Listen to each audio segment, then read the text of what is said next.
For 3 years, the only thing my neighbor and I ever shared was a thin slab of concrete and an unspoken agreement to pretend the other one didn't exist. We had a balcony between us, split down the middle by a waist-high iron railing somebody installed back when the building still had standards.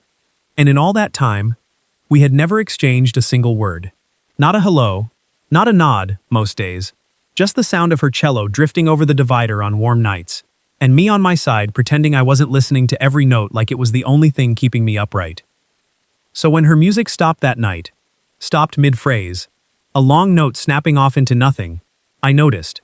And when I heard a crash through the open door, and then her voice, thin and breaking, calling out a name I was absolutely certain she did not know. She called my name. And nothing about my quiet little life was ever the same again. My name is Theo Marsh. I was 31 that year, and I'd built myself a life so quiet you could have mistaken it for an empty room. I edited audio for a living, audiobooks mostly, the occasional podcast, which meant I worked nights, alone, with headphones clamped over my ears, and the whole world reduced to one human voice, and the silences between words. I was good at it. I could hear a single misplaced breath in a 4-hour recording. I could tell you when someone was lying just by the way their sentence landed. What I couldn't do, apparently, was talk to the woman who lived 4 feet away from me. She moved into 4B about 3 years before all this. I remember the day because I was carrying a box of secondhand microphones up the stairs and had to flatten myself against the wall to let the movers pass. I caught one glimpse of her then. Dark hair pulled back, a long black case clutched against her chest, like she was afraid someone might take it from her, and an expression that said, "Please do not talk to me," which was perfect, honestly. It was a language I spoke fluently. I'd just come out of a year I don't talk about much. My sister Kara had died the spring before. A car, a wet road, the kind of ordinary tragedy that doesn't make the news, and reorganizes your entire interior anyway. We'd been close in the way that only siblings raised by one tired parent can be. She used to call me every Sunday and narrate her week like a radio drama, doing all the voices. After she was gone, Sundays were the hardest. The silence on Sundays had a texture to it. So I retreated into work, into the headphones, into the small ritual of stepping out onto my half of the balcony at 2 in the morning to let my ears rest. And that was where I first heard her play. It started small, a few scales, a passage repeated over and over until she got it right. She never played for an audience. She clearly thought she was alone out there, just her and the instrument and the streetlights. She'd stop and start, mutter at herself, sigh in frustration when her fingers betrayed her. And somewhere in the second month of overhearing this, I realized I had started timing my breaks around her. 11 at night, sometimes 1 in the morning. I'd step out, lean on the cold railing, and wait for the first note. She never knew. Or if she did, she never let on. We had an understanding, the two of us, even if only one of us was aware it existed. When she came out, I went quiet. When I was already out there, she'd hesitate at her door, see me, and retreat. And I'd hear the cello start up inside instead, muffled through the wall. We orbited each other like 2 planets that had agreed, long ago and without discussion, never to collide. I knew almost nothing about her. I knew she practiced like her life depended on it.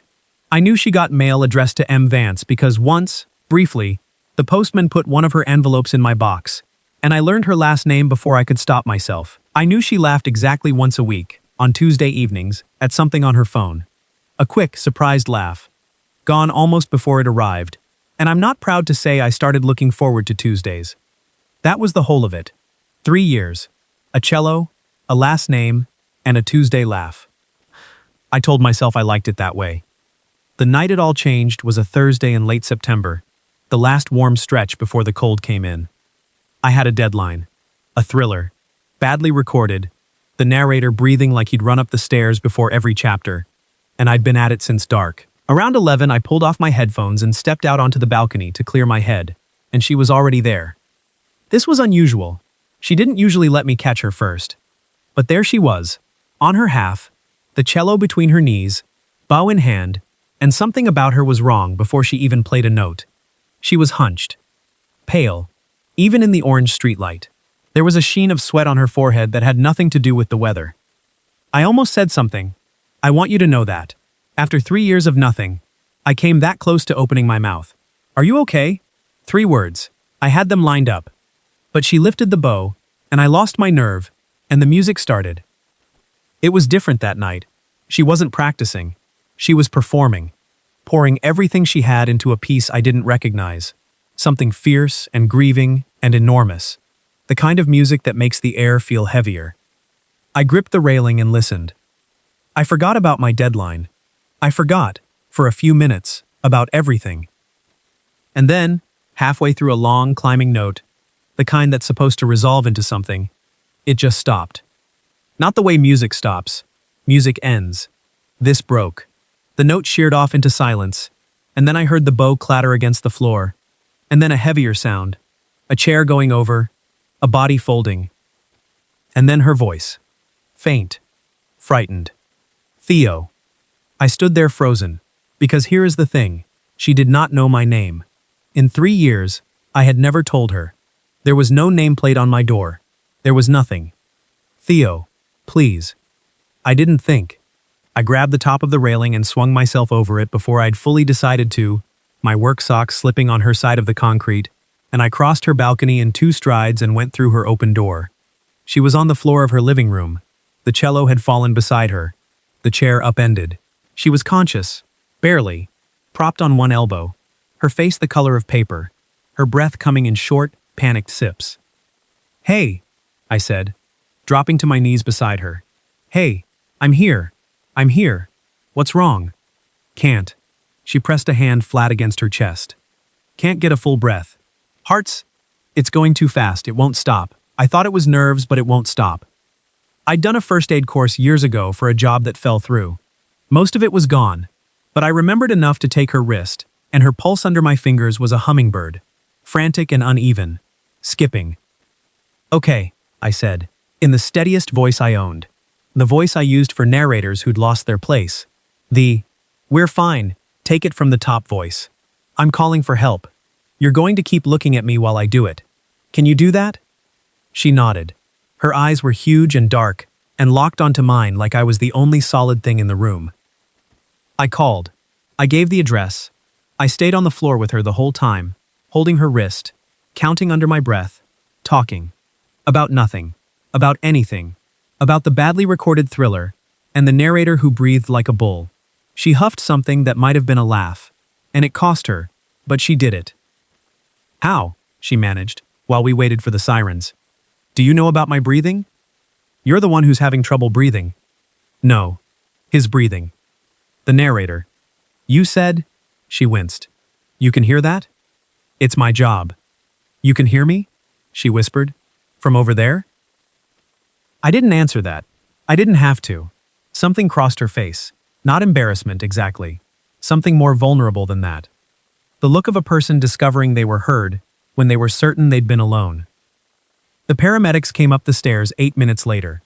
I let go of her wrist only when they made me. As they loaded her onto the stretcher, her hand shot out and caught mine, and she gripped it with a strength I wouldn't have guessed she had left. "My name's Marin," she said. "I know," I said, before I could think better of it. Her eyes narrowed, even then, even half-conscious. "You know?" The doors closed, before I could dig myself out of that one. She came home 2 days later. I knew, because I heard her key in the lock, the specific clatter of it, a sound I apparently had memorized. It was a Saturday afternoon, broad daylight, which was its own kind of strange.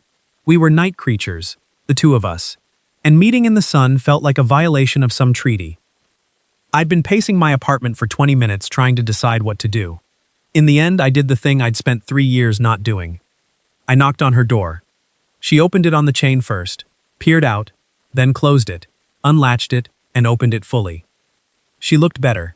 Color in her face, though there were dark smudges under her eyes, and a hospital bracelet she hadn't cut off yet, ringing her wrist like a small white shackle. "It was an arrhythmia," she said, before I could ask. "Stress, and not sleeping, and 3 espressos, and an audition I've been terrified about for a month. They want to run more tests, but they said I'm not dying." A pause. "Today." "That's a low bar," I said. The corner of her mouth twitched. "I've been clearing it for years." We stood there. 3 years of silence does not break clean. It tears, with rough edges, and neither of us knew what to do with the pieces. "I made too much soup," I said finally, which was a lie. I had made exactly the right amount of soup, and then panicked and decided to give it away. If you want it, you probably shouldn't be cooking. She looked at me for a long moment. Then she stepped back from the door, not closing it, opening it wider. You can't just leave soup and go, she said.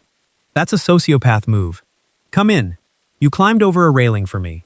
The least I can do is let you watch me eat your soup suspiciously. So I went in. Her apartment was the inverse of mine. Mine was bare, functional, soundproofing foam on one wall, and not much else. Hers was full. Sheet music stacked on every surface. A small forest of houseplants in the window. A corkboard layered 3 deep with concert programs and postcards, and a child's drawing of a stick figure holding what was unmistakably a cello. The fallen chair from Thursday was upright again. The instrument stood in its corner like a witness. She ate the soup. I sat across from her, and we talked for the first time in 3 years, and it turned out we had a great deal to say. Her name was Marin Vance. She was 29. She'd been playing cello since she was 6, when a teacher at her school had handed her one, because no one else wanted it, and she'd never put it down since. She'd spent her 20s in the brutal, beautiful churn of trying to make a career out of it. Teaching kids on the side, playing weddings she hated, auditioning for orchestra after orchestra, and getting so close, so often, that almost had started to feel like its own permanent address. And now there's this one, she said, turning her spoon over. The Halvan Symphony. They've got an open chair, principal section. It's the kind of job that ends the auditioning. The kind you build a whole life around. She set the spoon down. I've wanted it since I was 12, and on Thursday, my own heart tried to stop me from getting it. Funny. You'll get it, I said. She gave me a flat look. You've never heard me play, properly I mean.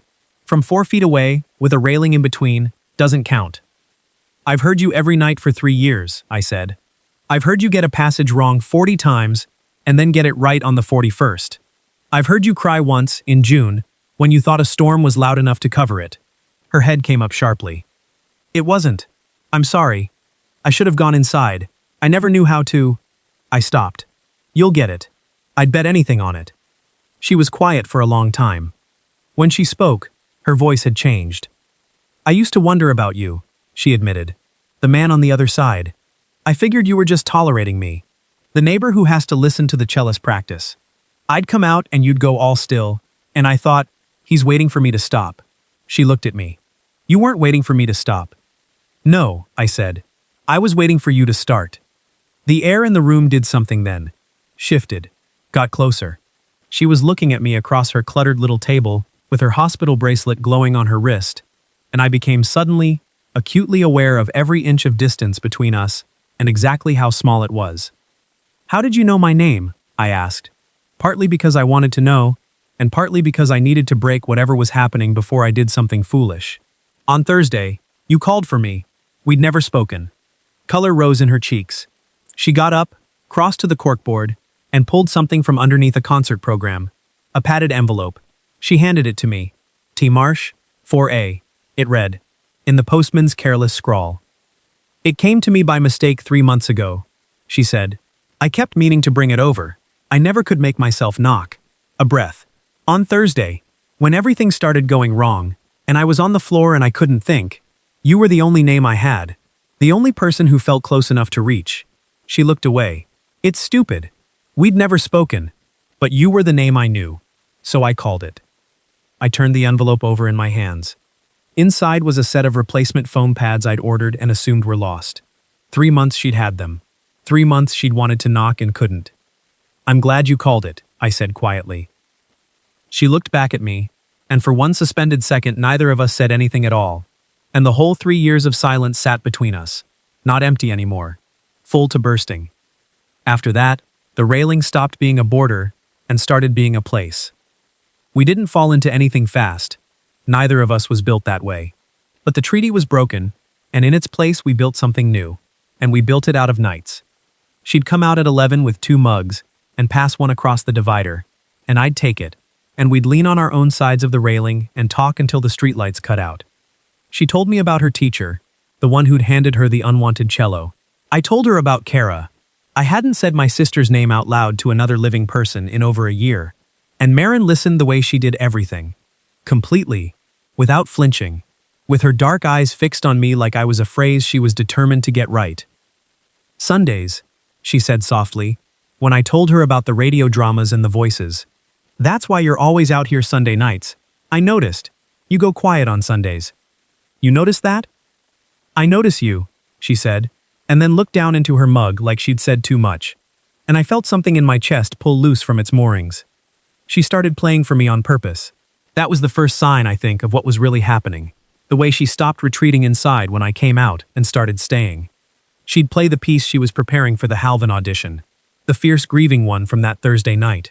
And now I knew it had a name and a shape, and that the long climbing note in the middle was the one she was afraid of, the one that had broken under her when her heart gave out. "It's not the hard part technically," she explained one night, the bow resting across her knee. "It's the hard part emotionally. You have to hold it. You have to mean it. And every time I get there I think about Thursday, and my hands lock up." She shook her head. "I have 3 weeks. If I can't get through that note, none of the rest matters." "Then get through it," I said. "Easy for you. You just sit there and listen." "I do more than listen." She raised an eyebrow. "I'm an editor, Marin. I hear what people don't know they're doing. You want me to tell you what I hear when you reach that note?" She hesitated. Then she nodded. "You hold your breath," I said. 3 bars before you even get there. You're already bracing. By the time you arrive, you've got no air left to give it. So the note comes out scared. The note's not the problem. The note's never been the problem. You're frightened of it before it comes, and the cello can hear you being frightened, so it gets frightened too. She stared at me across the railing for a long moment. "That's the most accurate thing anyone has ever said about my playing," she said. "And I've had teachers for 20 years. Breathe into it," I said. "Don't brace. Welcome it. Same as you'd welcome a person you've been waiting 3 years to talk to." She didn't say anything to that, but she lifted the bow and she played it again. And this time, when she reached the long climbing note, I watched her chest rise instead of freeze. Watched her breathe into the very thing she was afraid of. And the note that came out of her was so full and so unafraid that I forgot to breathe myself. When the last of it faded, she lowered the bow and looked at me, and her eyes were shining. "That," she whispered, "was the first time I've ever gotten through it." And I realized, somewhere in my chest, that I had fallen completely, hopelessly in love with the woman on the other side of the railing.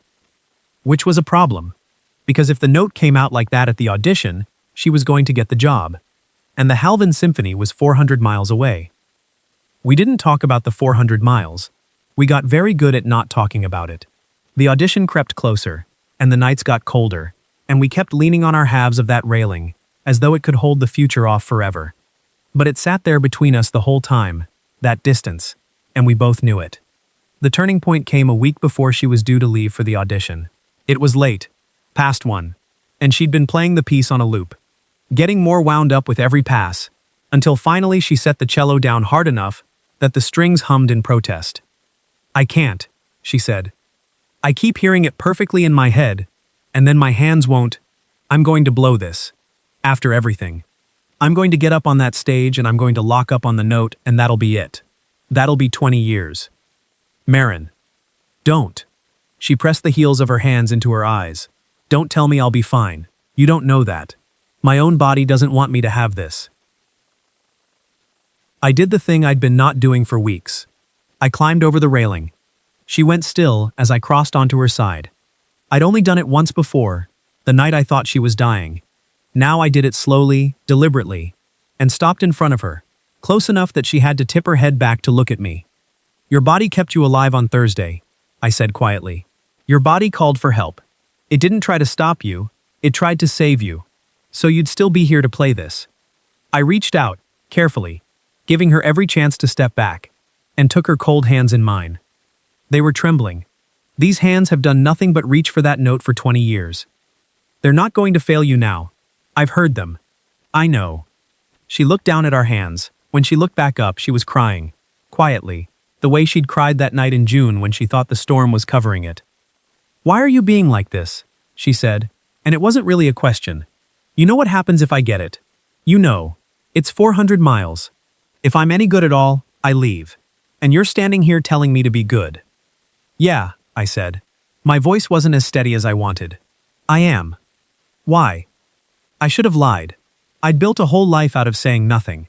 The smart thing, the safe thing, was to say because you deserve it and leave my own heart out of it. But she was 4 inches away with tears on her face and her cold hands in mine, and I was so tired of silence. Because I'd rather lose you to the thing you've wanted your whole life, I said, than keep you here and watch you wonder.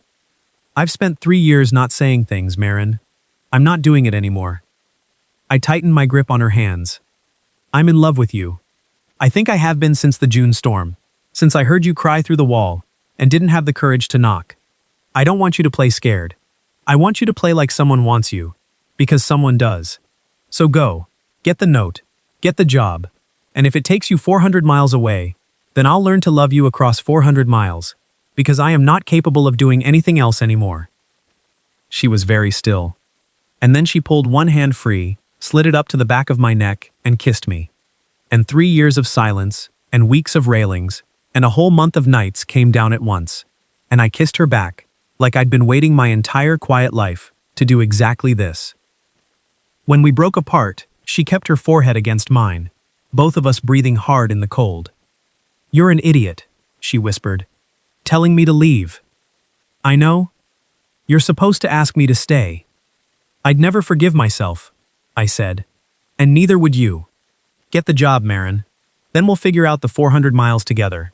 She laughed, wet and shaking and real, and kissed me again, and over her shoulder, in its corner, the cello stood silent and watching, like it had been rooting for this all along. She left for the audition the following Friday. I drove her to the station.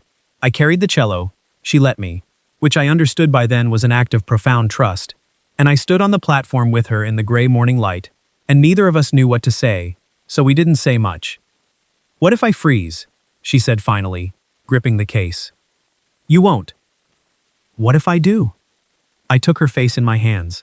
Then you'll come home, I said, and I'll make too much soup, and we'll try again. There's always a 41st time. I've heard you find it. I kissed her forehead. Breathe into it.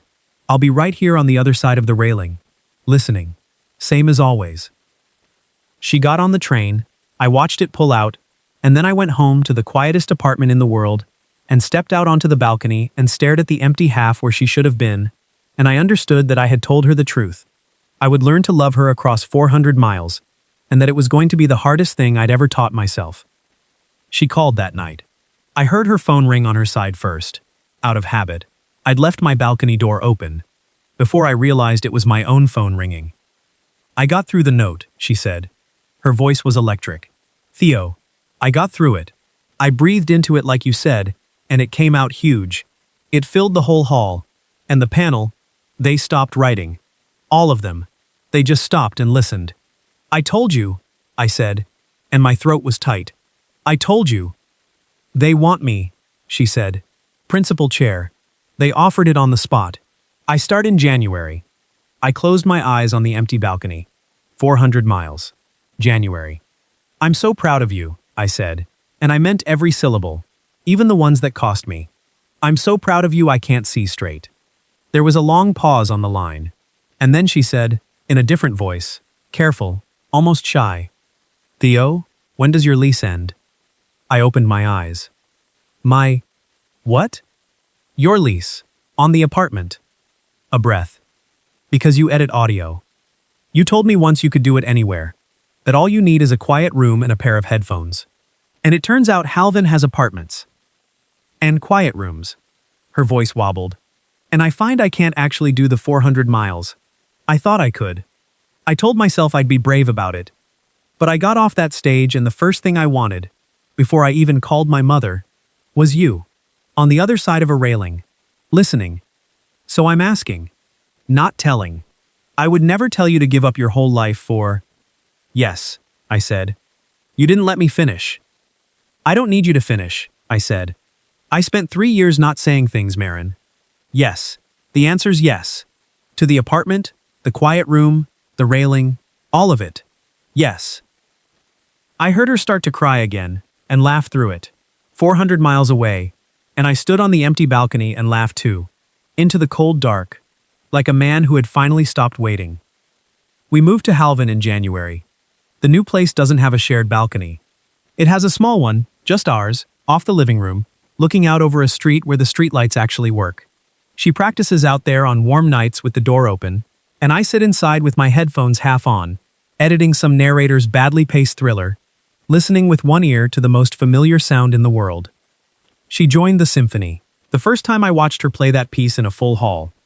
The fierce grieving one. The one with the note. I sat in the third row and waited for the long climbing phrase. And when she reached it, I watched her chest rise instead of freeze. Watched her breathe into the very thing that had once put her on the floor of her apartment. And the sound that came out of her filled 400 feet of concert hall and made 1,000 strangers go silent at once. I cried. I'm not ashamed of it. The man 2 seats down handed me a tissue and whispered, "First time hearing her?" And I said, "No. I've been listening to her for years. She just couldn't see me." He didn't understand. That was fine. It wasn't for him. Afterward, backstage, she found me in the crowd and crossed the room and kissed me in front of the whole orchestra. And the principal flutist whistled, and Marin didn't even blush. "You got through the note," I said. "I always do now," she said. "I just breathe into it. There's someone in the third row who wants me to. We still don't have a railing between us. But sometimes, late at night, when she can't sleep and I can't either, we go out onto our little balcony and lean on the edge of it, shoulder to shoulder this time, no divider, and we don't say anything at all." 3 years, I'd thought the silence between us was the safest thing in my life. It turned out the silence was just the sound of 2 people waiting to be brave. We weren't planets after all. We were 2 people who'd agreed never to collide, right up until the night her music stopped, and she reached, in the dark, for the only name she had. Mine.